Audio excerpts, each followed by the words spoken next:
Assalamualaikum warahmatullahi wabarakatuh. Waalaikumsalam warahmatullahi wabarakatuh.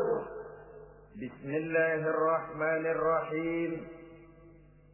Alhamdulillahi rabbil alamin. Wal 'aqibatu lil muttaqin. ولا عدوان إلا على الظالمين والصلاة والسلام على أشرف الأنبياء والمرسلين سيدنا ومولانا محمد وعلى آله وأصحابه المجاهدين الطاهرين أما بعد. Saudara-saudara kaum muslimin rahimakumullah. Setiap kita muslim di dalam kehidupan ini selalu ingin dicintai oleh Allah Subhanahu wa taala. Dan tidak seorang pun di antara kita yang hidup ingin dimurkai oleh Allah Subhanahu wa taala.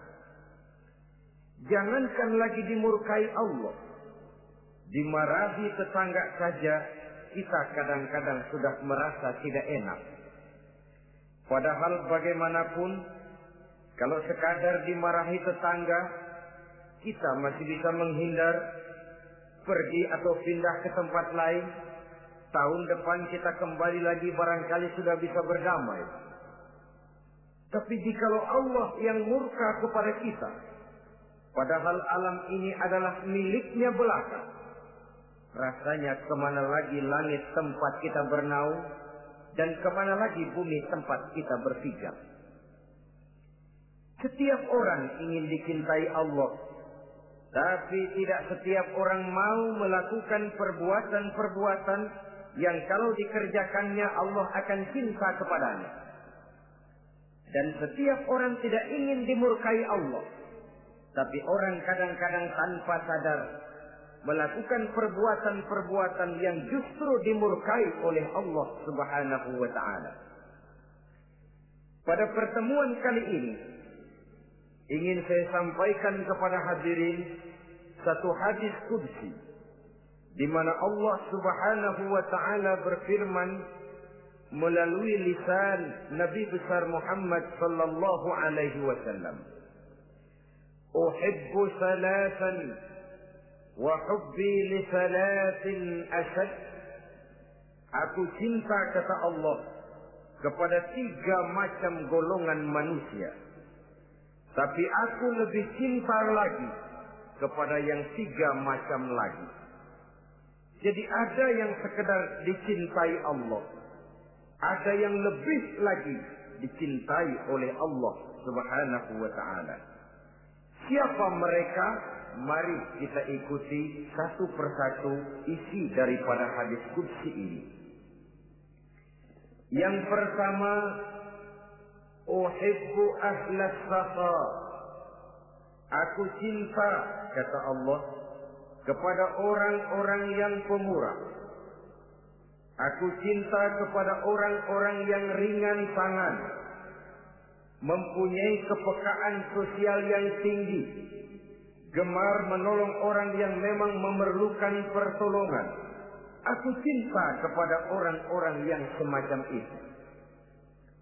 Saudara-saudara kaum muslimin rahimakumullah, di zaman sekarang ini, seiring dengan makin tajamnya persaingan hidup, makin tingginya tensi ekonomi,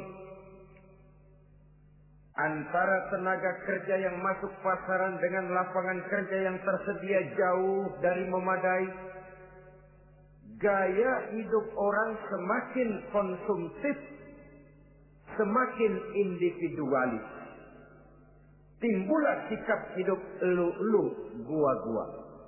Kepekaan sosial mulai lentur dan luntur, tapi tidak terwujud di dalam kehidupan sehari-hari. Padahal agama mengajarkan Allah cinta kepada orang-orang yang bermurah tangan, gemar melakukan pertolongan, peka melihat penderitaan dan kesulitan orang lain. Adalah Allah melebihkan rezeki sebagian kita dari yang lain. Dimaksudkan untuk saling tolong-menolong, bahu-membahu dan bantu-membantu. Sehingga dengan demikian, apa yang disabdakan Nabi dalam hadis, Ar-Rahimuna yarhamuhumur Rahman, irhamu ahlal ardi yarhamkum man fis sama. Orang-orang yang punya sifat belas kasih akan dikasihi oleh Allah Subhanahu wa ta'ala. Sayangi yang di permukaan bumi, nanti yang di langit akan sayang kepadamu. Akan turun rahmatnya kepada kita bersama. Alangkah nikmatnya kehidupan ini, jikalau yang berkuasa menyayangi yang lemah lalu melindunginya, jikalau yang alim menyayangi yang awam lalu membimbingnya, jikalau yang kaya menyayangi yang miskin lalu mengulurkan tangan memberikan bantuannya, akan terciptalah rahmat dalam kehidupan.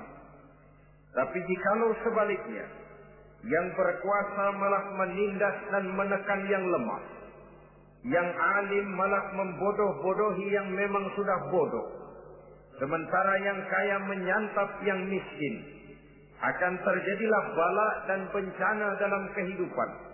Bukan lagi rahmat yang turun, melainkan azab akan menimpa kita secara keseluruhan. Begitulah terdapat tirai halus yang memisahkan kita dari konsep ajaran agama kita yang luhur.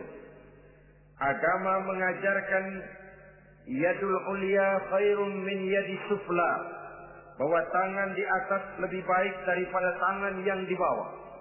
Orang yang memberi lebih baik daripada orang yang menerima. Tapi yang kita praktekkan, kita selalu berada pada posisi tangan di bawah, menjadi umat yang manja, yang lemah, padahal bukan tidak punya potensi, tapi mungkin karena kita tidak pandai menginventarisir potensi. Kadang-kadang ada panitia pembangunan masjid, membangun masjid, meletakkan batu pertama sekaligus jadi batu terakhir. Setelah itu la yamutu wa la yahya, hidup tidak kelihatan geraknya, mati pun tidak ketahuan kuburannya. Masjid impoten, pesantren terbengkalai, majelis taklim terlunta-lunta, rumah sakit Islam tak kunjung selesai. Tidak adakah orang Islam yang kaya? Banyak. Tidak adakah orang Islam yang punya posisi kunci, posisi basah, posisi menentukan? Banyak. Secara jujur kita harus berkata, yang belum banyak ialah yang mau berbuat atas nama dan demi kepentingan agamanya. Kita juga bukan tidak punya potensi. Kita tidak pandai menginventarisir potensi untuk kepentingan dan kemaslahatan kita bersama. Saudara-saudara kaum muslimin rahimakumullah. Dengan demikian, kita bisa lihat dalam kehidupan sehari-hari di masjid misalnya. Itu kalau hari Jumat kadang-kadang kita sengaja mau berangkat sholat Jumat tidak bawa uang. Maka yang paling lancar di masjid, kotak. Saudara boleh lihat kotak itu. Dari sudut ke sudut hampir tidak pernah macet. Lancar betul jalannya. Sekali macet, kotak. 50. 100. Wajar kalau masjid-masjid kita lalu impoten. Bagaimana akan mengadakan kegiatan kalau tidak ada dana? Oleh karena itu pada kesempatan ini saya ingin mengetik, berbahagialah kita jikalau oleh Allah Subhanahu wa ta'ala diberikan kepercayaan berupa titipan, wa mal malu wal banuna illa wadai'. Harta dan anak-anak tidak lain satu titipan dari Allah Subhanahu wa ta'ala. Dan pada satu saat titipan itu akan diambil oleh yang empunya. Allah cinta kepada orang-orang yang pemurah. Allah akan memberikan balasan yang berlipat ganda. Kalau saudara bersedekah kepada anak yatim, bukan si yatim itu yang akan membalasnya. Kalau saudara membantu pembangunan masjid, bukan panitia masjid yang akan memberikan ganjarannya. Kalau saudara membangun pondok pesantren, bukan kiai yang punya pesantren yang akan memberikan balasannya. Allah Subhanahu wa ta'ala melalui jalan yang tidak kita sangka-sangka, melalui jalan yang dalam istilah Quran disebut min haitsu la yahtasib, melalui jalan yang tidak pernah kita hitung, kita sangka sama sekali. Jalan gaib yang hanya Allah saja yang maha tahu. Sebaliknya, wa hubbi lil faqir as-sakhi asad, kata Allah. Aku cinta kepada orang-orang yang pemurah, tapi aku lebih cinta lagi kepada orang-orang miskin yang pemurah. Orang kaya pemurah, Allah cinta. Orang miskin pemurah, Allah lebih cinta. Kenapa? Kalau orang kaya sedekah 5.000 rupiah misalnya, orang miskin pun sedekah 5.000 rupiah, sama jumlahnya, sama ikhlasnya, sama halalnya, tapi besarnya pahala lebih besar sedekah si miskin yang 5.000 rupiah itu ketimbang si kaya yang juga 5.000 rupiah. Kenapa maka demikian? Oh, buat orang kaya uang 5.000 apalah artinya. Tapi buat si miskin, untuk jumlah 5.000 itu dia harus peras keringat, banting tulang, pergi pagi, pulang sore, kaki jadi kepala, kepala jadi kaki. Tapi kok dia berani bersedekah sejumlah sedekahnya orang kaya. Ini yang dinilai oleh Allah Subhanahu wa ta'ala. Saudara-saudara kaum muslimin rahimakumullah, sifat inilah yang dahulu dicontohkan oleh baginda Rasul. Bahkan apa yang beliau sedekahkan kepada orang lain biasanya adalah sesuatu yang lebih baik dari apa yang beliau pakai sendiri. Watak ini yang diikuti oleh generasi sahabat. Kita ambil contoh ketika terjadi perang Tabuk misalnya. Datanglah Sayyidina Abu Bakar Siddiq, membawa seluruh harta bendanya disumbangkan di jalan Allah. Melihat ini Nabi bertanya, "Hal tarakta li ahlika syai'an ya Abu Bakar?"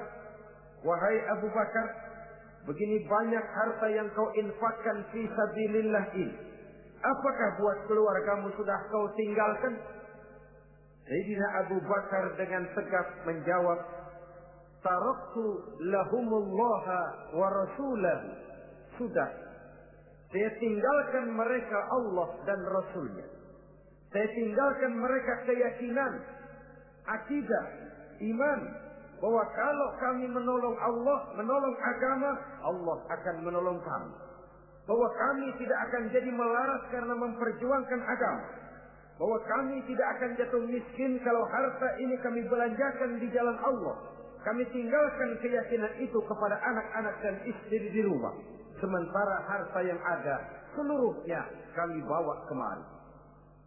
Keyakinan yang dimiliki oleh Sayyidina Abu Bakar Siddiq di zaman sekarang ini sudah merupakan keyakinan yang sangat langka. Kita belum yakin benar akan kebenaran janji Allah. Sehingga dengan demikian timbullah keraguan-raguan. Apa iya kalau saya belanjakan uang ini di jalan Allah akan ada balasannya? Apa iya kalau uang ini saya gunakan untuk melaksanakan ibadah akan datang balasannya? Padahal dalam hadis qudsi Allah menjanjikan, "Ana inda zanni 'abdi bi." Aku ini, kata Allah, bagaimana menurut persangkaan hambaku saja kepadaku.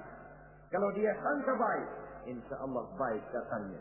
Kalau dia sangka tidak, aku bagaimana menurut sangka hambaku kepadaku. Itulah sebabnya dalam segala hal kita harus husnuzan, berbaik sangka kepada Allah Subhanahu wa ta'ala. Saudara-saudara kaum muslimin rahimakumullah. Inilah golongan pertama kekasih Allah. Orang-orang yang dicintai Allah. Orang-orang yang pemurah, yang sadar bahwa harta hanya sekadar titipan dari Allah Subhanahu wa ta'ala. Dan harta menurut Nabi, apabila sudah kita belanjakan di jalan Allah, dia akan berkata, pertama, kuntu qalilatan fakassartani, jumlahku sebenarnya sedikit, tapi lantaran engkau sedekahkan aku, engkau belanjakan aku di jalan Allah, maka jumlahku jadi banyak. Kau sedekah 1.000, dibalas 7.000, dikali 10, dikali 100, masih ditambah wallahu yudha'ifu liman yasha. Allah melipat gandakan pahala kebajikan dari orang-orang yang dikehendakinya. Yang kedua, harta itu akan bicara lagi. Kuntu faniyatan fa'abqaitani. Aku ini sebenarnya fana, tidak kekal, berubah, relatif dan temporer, sirna oleh pergeseran masa dan pertukaran waktu. Tapi lantaran engkau sedekahkan aku, engkau belanjakan aku di jalan Allah, maka nilaiku jadi kekal, akan mendampingi engkau sampai di hadratullah azza wa jalla di akhirat nanti. Jadi harta yang kita tumpuk-tumpuk, yang kita sangka akan mengekalkan kita sampai tidak akan miskin 7 keturunan, dengan segala macam cara kita tempuh, dia bukan harta yang kekal. Yang kekal, yang kita belanjakan di jalan Allah Subhanahu wa ta'ala. Itu milik kita yang benar-benar akan kita nikmati. Yang ketiga, harta itu akan berkata lagi, kunta harisi fal'ana sirtu harisaka. Dahulu kamulah yang menjaga saya, tapi sekarang setelah saya sedekahkan, setelah engkau sedekahkan aku, setelah engkau belanjakan aku di jalan Allah, bukan engkau lagi yang jaga aku, kata si harta, akulah yang akan menjagamu.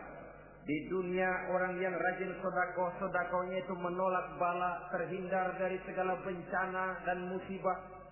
Sementara di akhirat, sedekahnya itu akan menjadi dinding yang menjaga dia dari jilatan api neraka.